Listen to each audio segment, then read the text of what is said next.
Is the federal government taking away your right to free expression? Imagine tomorrow the federal government announced a new tax on your income. But you're already living paycheck to paycheck. A new tax is too much. You don't have money to go and lobby the government. You don't know anyone who works for the government to bring your concerns to. So you go to the only platform you have, social media. You sit down at your computer, you record a little video saying why you think the tax is a bad idea right now, and encouraging your friends and family to share the video to get the word out. But when you click post, a warning comes up, telling you that the federal government has deemed this video inappropriate. It's easy to say that's ridiculous, and it wouldn't happen here in Canada. And normally you'd be right. Canada is a beacon for human rights in the world. We've been setting a good example for our neighbors to follow for a long time. So what changed? Proud to be Canadian explains the censorship bill, Bill C-10. After their 2015 election win, the Liberals under Prime Minister Justin Trudeau said they would be different. But over the last 6 years, things definitely have not gone as hoped. Canada's influence on the international stage has been harmed, the government hasn't been as transparent as we like, and now we could see long-established rights to free expression taken away. It all started when Minister Gibault announced that changes were being made to the Broadcast Standards Act, an act which regulates the world of cable TV and radio. The regulatory body is quite strict and has been criticized in the past, but its argument is that cable and radio have limited space. There's only so many slots in the day to fill, and so they want to ensure that Canadian content has some airtime. Okay, fair enough. Originally, the act came with a clause, Clause 4, which protected individual Canadians and their activities online, exempting them from regulation which was designed for cable companies and the like. But now Minister Gibault and the federal government have tabled a new bill, Bill C-10, the censorship bill.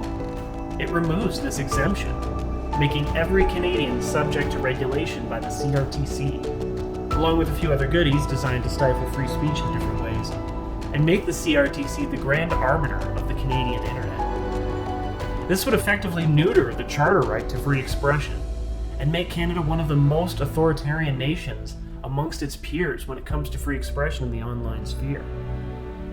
Of course, the country has erupted over this.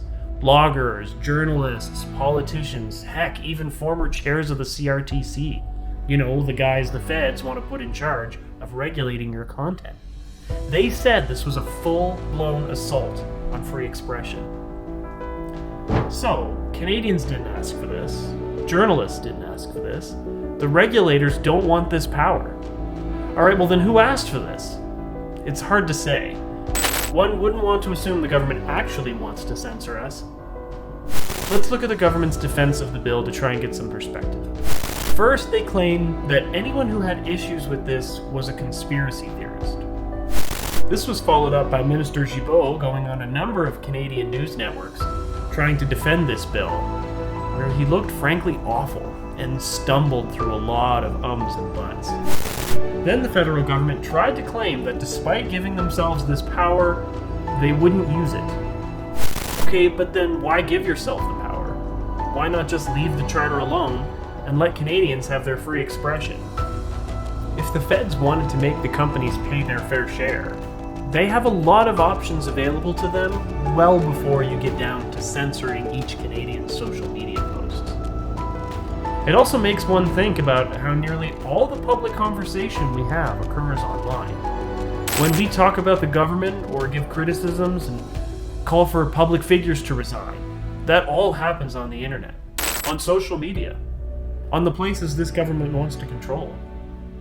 If this censorship bill were to pass, it's entirely possible that this video, all our videos, our whole channel, could be taken off the internet simply for discussing things the federal government doesn't want us to. This bill is bad. It's not defensible, and it flies in the face of what makes Canada so wonderful. We are an open, free, welcoming, and tolerant society that encourages debate, discussion, and expressing yourself. We have rules on the books for incitement of violence, libel, hate speech, and all the other things that we agree have no place in public discourse. But we don't need this federal government, or any government for that matter, to try and regulate every single one of our posts on social media. Doing so means eventually only those with money and influence will be the ones left with a voice. Canadians are polite, but we're not timid, and we're not shy. We speak our minds, and we stand up for what is right. And right now we demand that the federal government get rid of this anti-human rights legislation.